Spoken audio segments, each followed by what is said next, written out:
Trapped in the jungle's embrace, what had once been an exhilarating journey through the dense, humid labyrinth of the Amazon rainforest, alongside my friends, now felt like a stifling dungeon.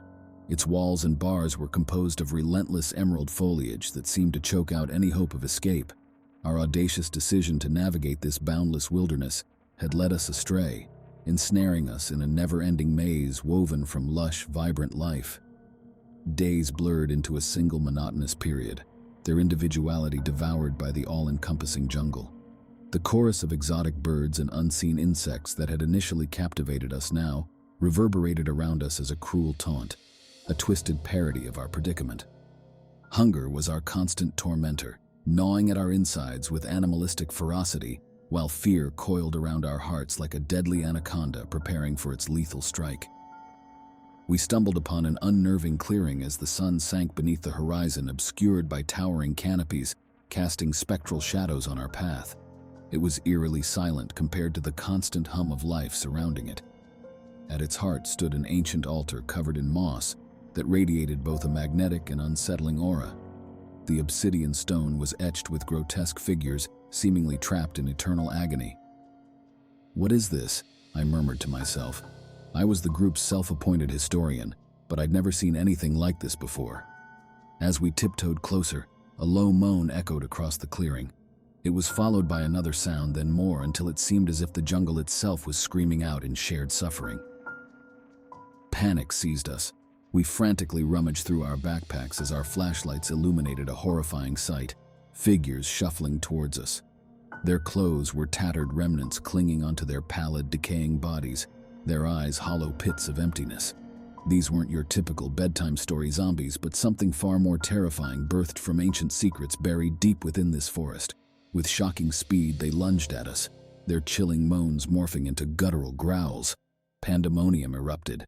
Liam, who had always been our courageous leader, stumbled over a jutting root, and his scream ricocheted around us as they descended on him like vultures on a fresh carcass. We scattered, adrenaline fueling our movements as primal survival instincts took control.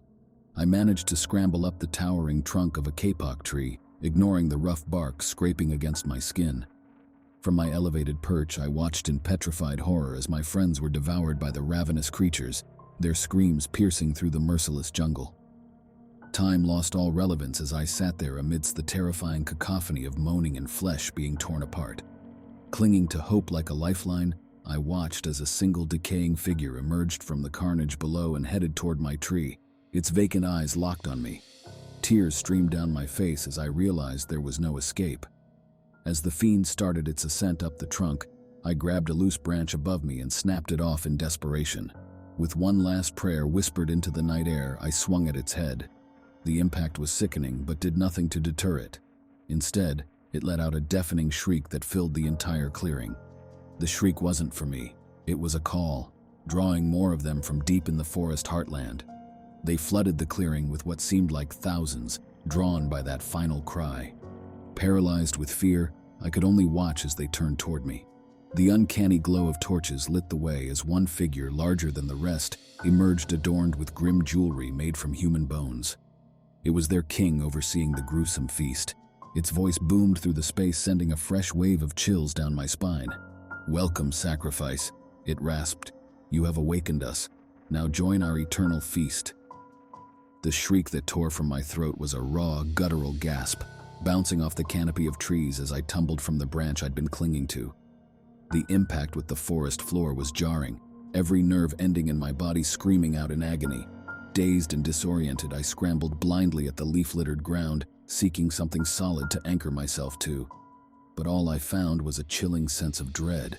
The cruel laughter of the king resounded through the undergrowth, a haunting reminder of my vulnerability. With adrenaline pumping through my veins like liquid fire, I forced myself up onto shaky legs and staggered forward. But between the pulsing pain in my temple and the sharp sting of what felt like a deep gash in my calf, the movement was torturous. My desperate flight felt more like a stumble toward an inevitable end, rather than an escape attempt. The jungle pressed in on me from all sides, its dense underbrush forming an intricate maze filled with unseen threats. Roots twisted up from beneath layers of fallen leaves to trip me, while vines hung low from branches overhead. striking me with their thorny lengths as they swung back and forth. The symphony of sounds in this tropical nightmare changed its tune to one more ominous. It wasn't just nocturnal creatures stirring anymore, but also the eerie echoes of those pursuing me. Their growls were low and guttural, sounds no living creature should make. My shirt barely clung to my frame after being ripped by brambles and thorns, my sweat-soaked skin exposed to whatever else lurked in the shadows. Fear nipped at my heels like a rabid animal as I pushed through thickets and ferns that seemed hell-bent on holding me back. The once vibrant rainforest no longer felt like a sanctuary teeming with life. The putrid stench of decay replaced the sweet fragrance of blooming orchids. As I broke through the dense foliage, my feet stumbled onto the rocky bank of a raging river. The water roared and crashed against the jagged boulders, carving its way through the unforgiving wilderness. I scanned the treacherous currents for any hint of a safe passage. I knew I didn't have the strength to fight against the currents, but it was my only chance at escaping this hellhole. Just as I was about to make my move toward the water, an icy grip closed around my ankle.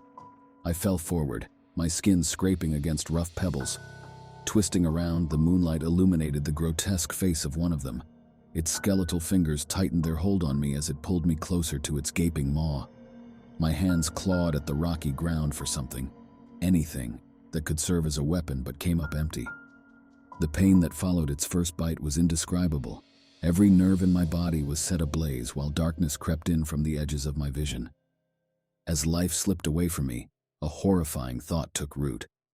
Death wasn't just about dying, it meant becoming one of them.